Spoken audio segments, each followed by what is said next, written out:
নমস্কাৰ আপোনাক স্বাগতম আপুনি চাই আছে সিটি 18 মই জয়ন্ত মাধৱ গোস্বামী মন্ত্ৰী পীযুষ হাজৰিকাৰ কনভয়ত লাগিল অথন্তৰ বুকাত হুমাল মন্ত্ৰীৰ গাড়ী বাক্সাৰ গোৱৰ্ধনাত গৰাখহনি অঞ্চল পৰিদৰ্শন কৰিবলৈ অহা মন্ত্ৰী পীযুষ হাজৰিকা আৰু ৰঞ্জিত কুমাৰ দাসৰ কনভয়ত লাগিল অথন্তৰ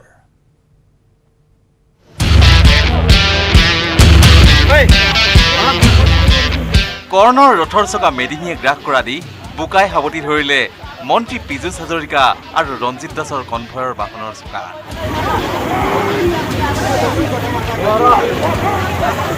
সবেই ঠেলিছে জোৰ দিছে লগত যোৱা নিৰাপত্তাৰক্ষীয়েও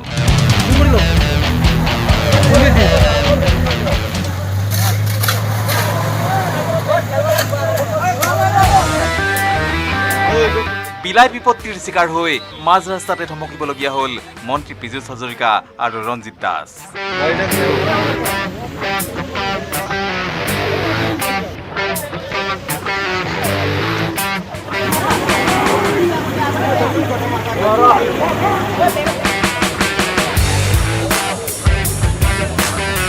বাক্সাৰ গোৱৰ্ধনাত গৰাখহনীয়া অঞ্চল পৰিদৰ্শন কৰিবলৈ গৈ পৰিদৰ্শনস্থলী পোৱাৰ আগতেই এইদৰে দুই মন্ত্ৰী সন্মুখীন হ'ল অথন্তৰৰ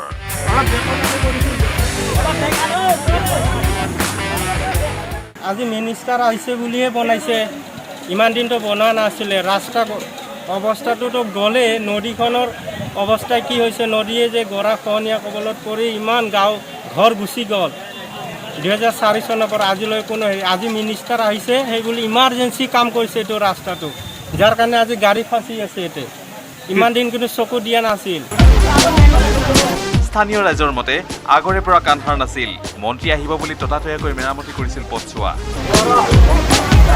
আৰু তাৰেই পৰিণতি এই লতিঘটি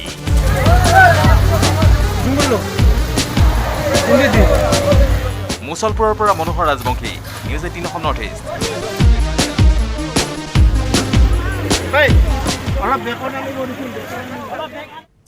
সিটি 18 এই মুহূৰ্তত জনাও এটা ব্ৰেকিং নিউজ লখিমপুৰত আৰক্ষীৰ এনকাউণ্টাৰৰ ঘটনা গুলীবিদ্ধ দুৰ্ধৰ্ষ ডকাইত আজাহাৰ আলী আৰক্ষীক আক্ৰমণ কৰি পলায়নৰ চেষ্টা চলাইছিল আজাহাৰ নামৰ দুৰ্ধৰ্ষ ডকাইটোৱে আৰক্ষীৰ হাতত ব্লেডেৰে কটাৰ অপচেষ্টা চলাইছিল আৰু পলায়ন কৰিবলৈ লওঁতে আৰক্ষীয়ে গুলী চালনা কৰে লখিমপুৰৰ বগী নদীৰ কুলাবালিত সংঘটিত হয় এই এনকাউণ্টাৰৰ ঘটনা অপৰাধীৰ বিৰুদ্ধে এনেদৰে তীব্ৰতৰ অভিযান চলাইছে আৰক্ষীয়ে আৰু তেনে সময়তে ৰাজ্যৰ বিভিন্ন প্ৰান্তত ধাৰাবাহিক ৰূপত এনকাউণ্টাৰৰ ঘটনা সংঘটিত হৈছে এইবাৰ লখিমপুৰত আৰক্ষীৰ এনকাউণ্টাৰ গুলীবিদ্ধ দুৰ্ধৰ্ষ ডকাইত আজাহাৰ আলী আৰক্ষীক আক্ৰমণ কৰি পলায়নৰ চেষ্টা চলাইছিল আৰক্ষীক ব্লেডেৰে কটাৰ চেষ্টা চলাইছিল হাতত ব্লেডেৰে কটাৰ চেষ্টা চলাই পলায়নৰ অপচেষ্টা চলাইছিল আৰু তেনে সময়তে আৰক্ষীয়ে গুলী চালনা কৰে লখিমপুৰৰ বগী নদীৰ কুলাবালিত সংঘটিত হয় আৰক্ষীৰ এই এনকাউণ্টাৰৰ ঘটনা আৰক্ষীৰ গুলীত আহত হয় দুৰ্ধৰ্ষ ডকাইত আজাহাৰ আলী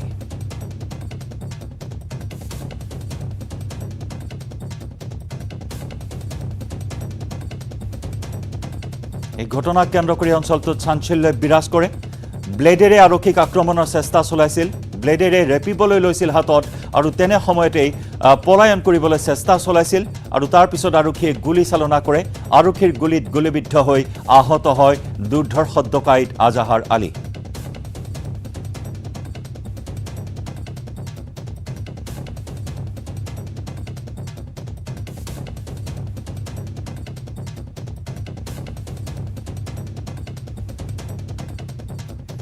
আৰু কালিৰ দিনটোতো কেইবাটাও স্থানত এনেদৰে এনকাউণ্টাৰৰ ঘটনা সংঘটিত হৈছিল ঢিঙত সংঘটিত হৈছিল কালিৰ দিনটোত এনকাউণ্টাৰৰ ঘটনা সমান্তৰালকৈ গোৱালপাৰাত সংঘটিত হৈছিল এনকাউণ্টাৰৰ ঘটনা গোৱালপাৰা আৰু ঢিঙত দুই অপৰাধী গুলীবিদ্ধ হৈছিল কালিৰ দিনটোত ঠিক তেনেদৰে আজিও এই এনকাউণ্টাৰৰ খবৰ আহিছে লখিমপুৰৰ পৰা অপৰাধীৰ বিৰুদ্ধে জিৰো টলাৰেন্স নীতি গ্ৰহণ কৰি সৰ্বত্ৰে এনেদৰে মাৰাথন অভিযান চলাইছে ড্ৰাগছ মাফিয়াৰ বিৰুদ্ধে মাৰাথন অভিযান চলাইছে কুখ্যাত ডকাইতৰ বিৰুদ্ধে অভিযান চলাইছে আৰক্ষীয়ে বিভিন্ন স্থানত জালত পৰিছে আৰক্ষীৰ মোষ্ট ওৱান্টেড ডকাইট ড্ৰাগছ মাফিয়া আৰু তেনে সময়তে সংঘটিত হৈছে এই এনকাউণ্টাৰৰ ঘটনা কৰবাত যদি পানী খোৱাৰ চলেৰে পলায়নৰ চেষ্টা চলাইছে আন কৰবাত আকৌ আৰক্ষীৰ পিস্তল কাঢ়ি আৰক্ষীকে আক্ৰমণৰ চেষ্টা চলাইছে তেনে সময়তে আৰক্ষীয়ে এনেদৰে গুলী চালনা কৰি গুলীবিদ্ধ কৰিছে অপৰাধীসকলক আৰু আজি সেই অনুৰূপ ঘটনা সংঘটিত হৈছে লখিমপুৰত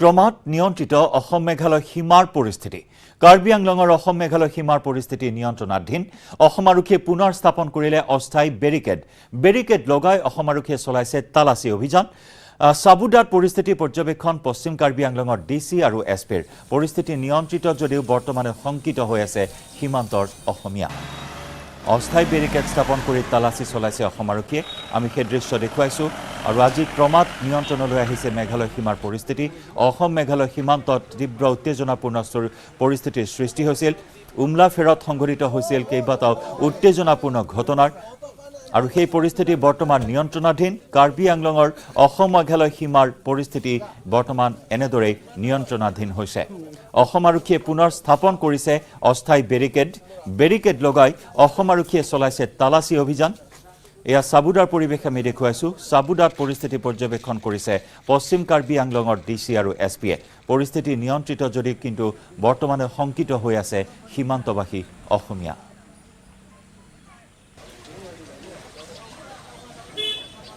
যোৱাকালি যেনেকা হৈছে ইয়াত মেঘালয়ৰ পৰা ইমান মানুহ আহিছে তাৰপিছত পুলিচ আহিছে মেঘালয়ৰ পৰা একেলগে তাৰপিছত আমাৰ প্ৰশাসনে তাক পঠাই দিছে পঠোৱাৰ পিছত এতিয়া মানে এনেকা যেনেকা যোৱাকালি হৈছিলে তেনেকা পৰিস্থিতি এতিয়া হোৱা নাই গতিকে আজি আমাৰ প্ৰশাসন সব আহিছে ডিসি এছপি সব আহিছে সিহঁতে অহাৰ পিছত এনেকা একো সমস্যা তেনেকা হোৱা নাই তথাপি আমাৰ মানুহ যিমান আমাৰ ৰাজ্য আছে এই মানে ভয়ত আছে যে কি আমাৰ কালি কিবা হ'ব নেকি বা পৰহি কিবা হ'ব নেকি এনেকা ভয়ত আছে গতিকে মই অসম চৰকাৰত মই বা আমাৰ CM তুলিয়াম ৰংহাক মই ক'ব বিচাৰোঁ হেমন্ত ডাঙৰীয়া ক'ব বিচাৰোঁ যে আমাক ইয়াত অতি শীঘ্ৰেই আমাৰ ইয়াত প্ৰটেকশ্যন দিয়ক আমাৰ মানুহবিলাকক প্ৰটেকশ্যন দিয়ক 24 তাৰিখে ইয়াত মেঘালয়ৰ পৰা পুলিচকেইটা আহিছে মাৰামাৰি কৰিছে আৰু ইয়াৰ পৰা থানা উঠাই লৈছে আকৌ যোৱাকালি আহি অত্যাচাৰ কৰিছে সব পাব্লিক কেইটা ইয়াত গেদাৰিং হৈ পেলাই তাক পঠালোঁ আমি সব খেদাই পেলাই আকৌ পিছত DSP আৰু এজন ড্ৰাইভাৰ আহিলে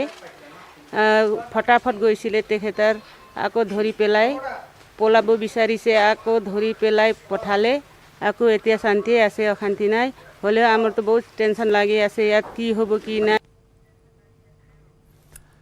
RP শৰ্মা আহিছে নিজকে বাঘ আখ্যা দি আহিয়ে ক'লে টাইগাৰ জিন্দা হে লগতে RP শৰ্মাই ব্যাখ্যা দিলে 2021ত কংগ্ৰেছৰ বিপৰ্যয়ৰ কাৰণ আজমল পুত্ৰৰ বাবে সীমিত আসনত সন্তুষ্ট হ'বলগীয়া হ'ল মহাজোঁটৰ বিগ ব্ৰাদাৰ কংগ্ৰেছ এই দাবী RP শৰ্মাৰ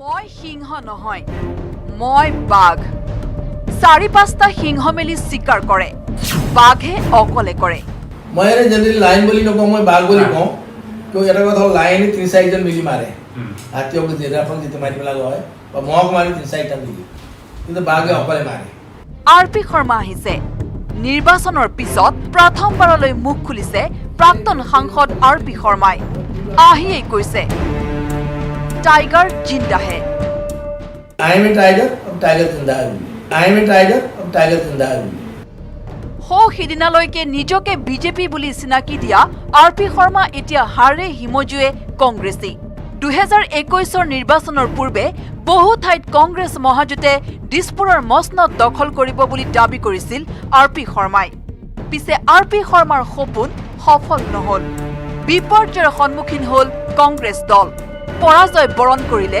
RP শৰ্মায়ো RP শৰ্মাৰ দাবী বদৰুদ্দিন আজমল নেতৃত্বাধীন AIUDFৰে মিত্ৰতাই আছিল কংগ্ৰেছৰ বিপৰ্যয়ৰ মূল কাৰণ RP শৰ্মাই সমগ্ৰ দুখ ঠেলিলে বদৰুদ্দিন আজমলৰ বিধায়ক পুত্ৰ আব্দুৰ ৰহিম আজমলে দিয়া দুটা বিশেষ ভাষণলৈ 22 মাৰ্চ স্থান যমুনামুখ লুঙি দাড়ি টুপিৰ চৰকাৰ হ'ব বুলি ভাষণত কৈছিল আজমল পুত্ৰই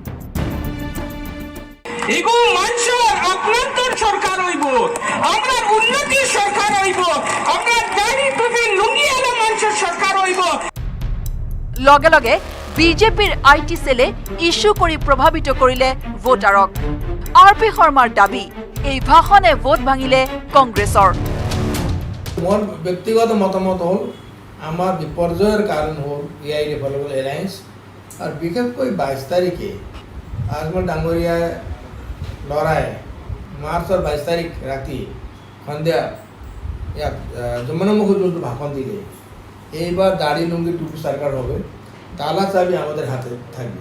এটা থাৰ্ড ফেজেৰ পুৰো এফাৰ্ট কৰি। ইয়াৰ পিছতো পুনৰ আজমল পুত্ৰই ভৱানীপুৰত দিয়া একে ভাষণৰ বাবে ভোট ভাগিল কংগ্ৰেছৰ। ভবানীপুৰ যে খড়গেশ্বৰ তালুকদাৰ প্ৰথম শ্বহীদ হৈছিলে অসম আন্দোলনৰ এটা সেন্টিমেন্টাল ইস্যু অসমীয়া জনগণত আছেই, জনসাধাৰণ আছেই। তাক গৈ সেই পুণ্যভূমি সেই শহীদের ভূমিত গৈ যেতিয়া ক'লে যে দাঁড়িয়ে টুপি সরকার হবে, তাহলে যে আমাদের হাতে থাকবে। এটা 2 এপ্রিল দিন আছে। এটা থার্ড ফেজের পুরো এফার্ট করি। থার্ড ফেজত আপনার 39খন আসনৰ ভিতৰত প্ৰায় 25-26খন আসন হিন্দু বেল্টত আছিলে। মেজৰ কাৰণ বিপৰ্যয়। নিৰ্বাচনত কংগ্ৰেছৰ বিপৰ্যয়ৰ কাৰণ ব্যাখ্যা কৰি উঠি এৰি অহা পুৰণি দলটোৰ কথা আৰু সতীৰ্থ ৰাজেন গোহাঁই আৰু ৰমেন ডেকাক উদ্দেশ্যি RP শৰ্মাই ক'লে, ৰমেন ডেকা ৰাজেন গোহাঁইৰ মৰ্যাদা লাঘৱ হৈছে। ডেকা আৰু গোহাঁয়ে ল'ব নালাগিছিল পদবী।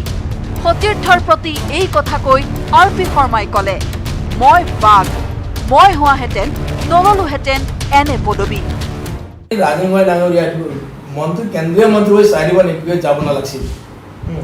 ষ্টেট গভৰ্ণমেণ্ট কেবিনেট মন্ত্ৰী হ'বলৈ চেণ্ট্ৰেল মন্ত্ৰী আছিলে একবাৰ। 2 নম্বৰ ৰমেন ডেকা ডাঙৰীয়াক মই হ'লে নল'লো সেই পোষ্টবিলাক।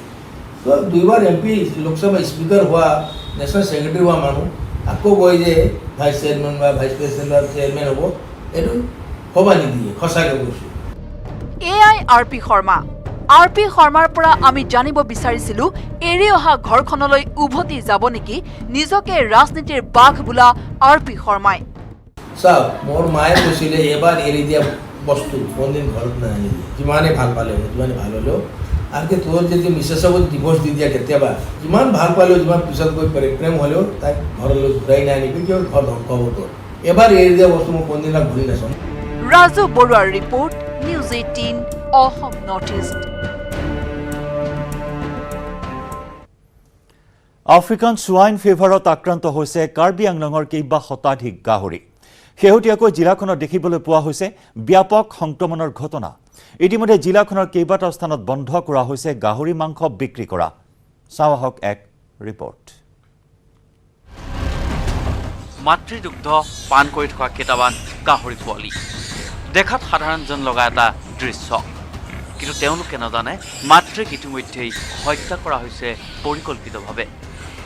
মাতৃৰ নিথৰ দেহতেই দুগ্ধপান কৰি আছে কেইটামান গাহৰি পোৱালি। এই কৰুণ দৃশ্য বন্দী হৈছিল কাৰ্বি আংলং জিলাত। কাৰ্বি পাহাৰত সোৱাইন ফিভাৰৰ আতংক। এটা দুটা নহয়, 400 গাহৰি হত্যা কৰা হৈছে জিলাখনত।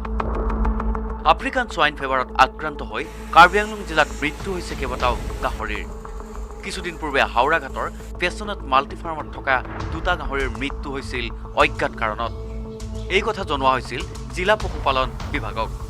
পৰৱৰ্তী সময়ত মৃত গাহৰিকেইটাৰ শৰীৰৰ নমুনা পৰীক্ষা কৰাত ধৰা পৰিছিল আফ্ৰিকান সোৱাইন ফিভাৰত আক্ৰান্ত হোৱাৰ কথা। ইয়াৰ পিছতেই হাওৰাঘাটত উপস্থিত হোৱা পশুপালন বিভাগৰ এটা দলে নিধন কৰে পেছনেট মাল্টি ফাৰ্মৰ সৰু ডাঙৰ মুঠ 400টাকৈ গাহৰি। পজিটিভ ৰিজাল্ট পোৱাৰ পাছত আমি কালি নিয়াৰ এবাউট 400 আমি কাল কৰিছোঁ।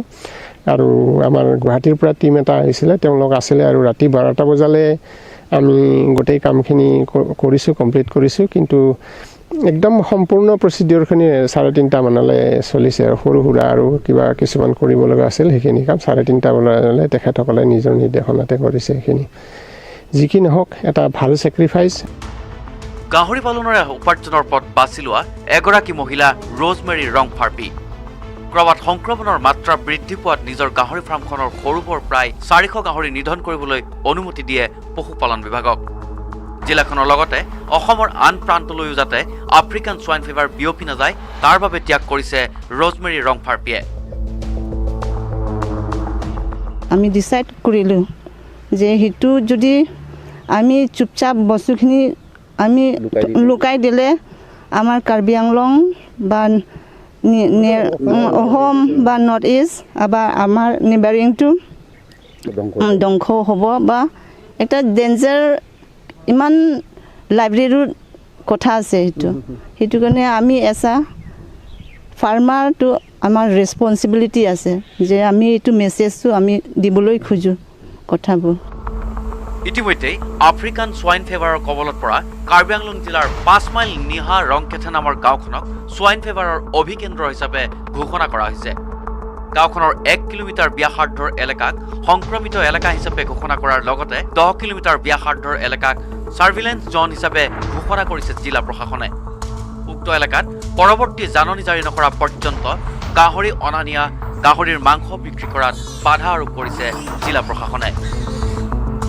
Bureau report news 18 Assam north east.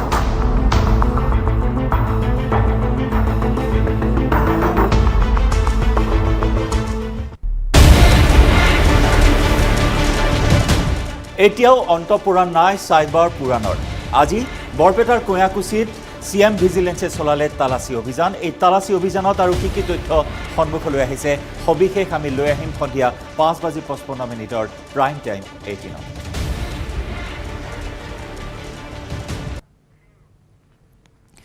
এটি 7 বছৰীয়া শিশুৰ হত্যাকাণ্ডক লৈ শুনাৰিত অব্যাহত আছে চাঞ্চল্য।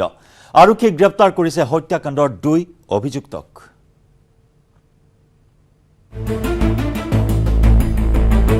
সোণাৰীত শিশু হত্যাক লৈ অব্যাহত চাঞ্চল্য। বুধবাৰে আৰক্ষীয়ে গ্ৰেপ্তাৰ কৰে হত্যাকাণ্ডৰ 2 অভিযুক্তক, ধৃত ৰোহন গোৱালা আৰু বাদলু ভূমিজ। টিঙালিবাম চাহ বাগিচাৰ নলাত ডিঙি কটা অৱস্থাত উদ্ধাৰ হৈছিল এটি 7 বছৰীয়া কন্যা শিশুৰ মৃতদেহ। একাংশই ঘটনা নৰবলি বুলি সন্দেহ প্ৰকাশ কৰিছে যদিও আন একাংশৰ মতে যৌন নিৰ্যাতনৰ পাছত হত্যা কৰা হৈছে শিশুটিক। পোৱালীকেইটাই কৈছিলে কি কৰিছিলে? কোনোবা এজন আমাক ধমকি চমকি দি পিনে মুনুক বোলে চুচৰাই লৈ গ'লে, আমাক ধমকি চমকি দি পিনে। এই সন্দৰ্ভত প্ৰতিক্ৰিয়া প্ৰকাশ কৰিছে চৰাইদেউ জিলা আৰক্ষী অধীক্ষক সুধাকৰ সিঙে। এইটো কেছত আমি এতিয়াও ইনভেষ্টিগেশ্যন চলাই আছোঁ আৰু গোটেই এৰিয়াটো চাৰ্চ কৰি আছে।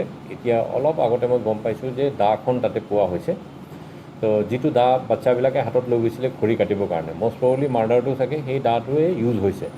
গতিকে সেইখিনি আমি ভালকৈ প্ৰিজাৰ্ভ কৰিছোঁ।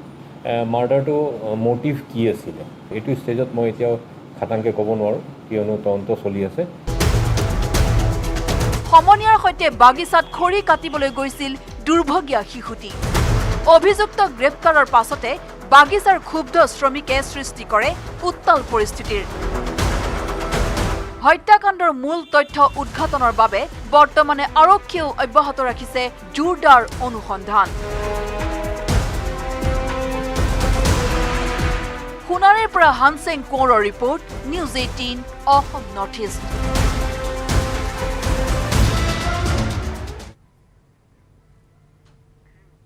চিটি 18ত আমি খবৰৰ ধাৰা অব্যাহত ৰাখিম। লৈছো এটি বাণিজ্যিক বিৰতি। चल शुरू हो जा माय टन कर दे सब कुछ ऑन ट्रैक स्ट्रांग है माय टन फ्लेक्सिबल माय टन बड़ा समझदार निर्माणर मानदंड माय टन।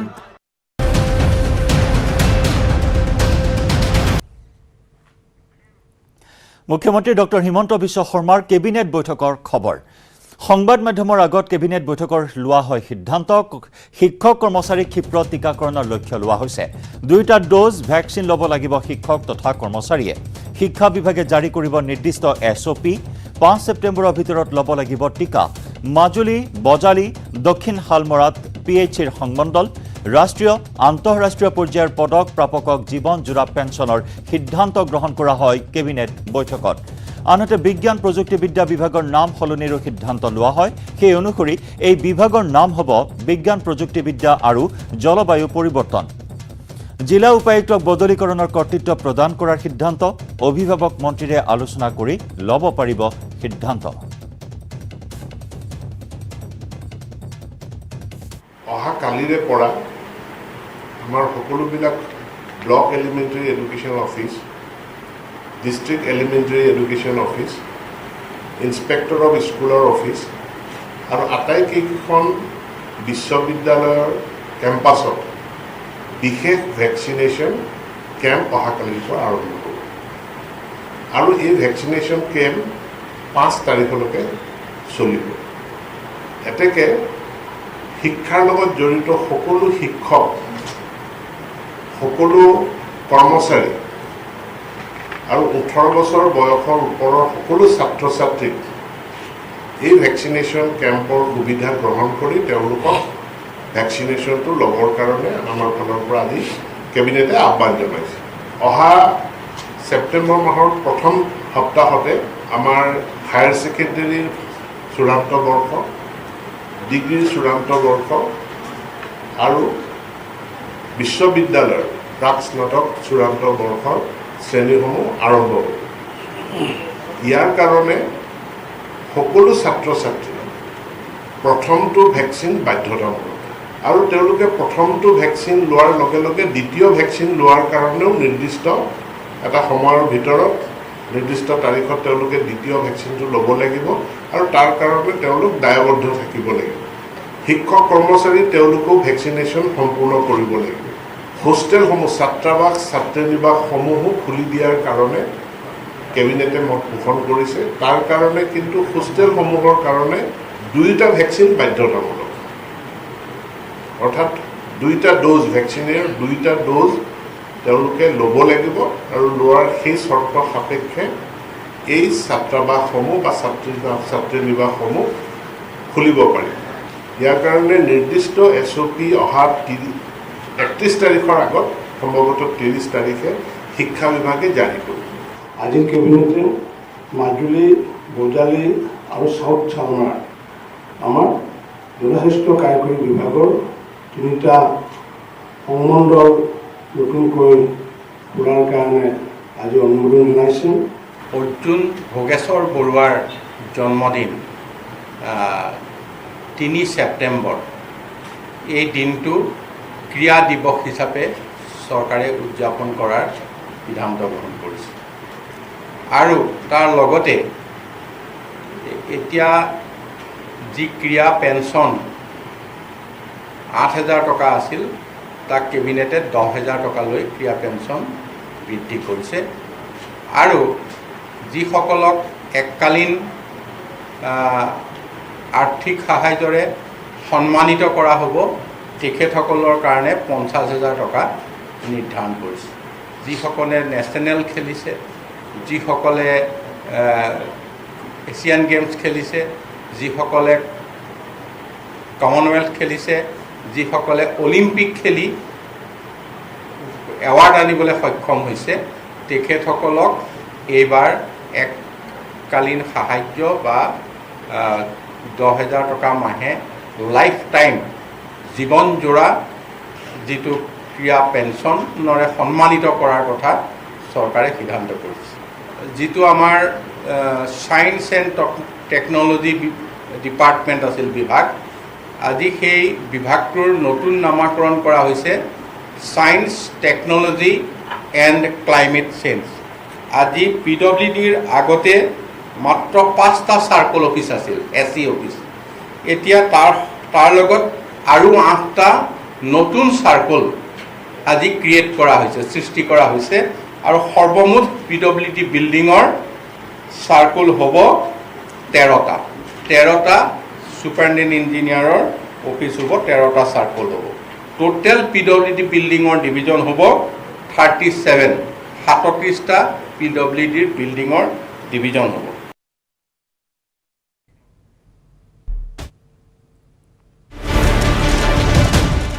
ৰাজ্যজুৰি এটা নৰপিশাচৰ ফাঁচীৰ দাবী। এবুকু দুখ বুকুত লৈ কি ক'লে নন্দিতাৰ পিতৃ মাতৃয়ে। সবিশেষ প্ৰাইম টাইম 18।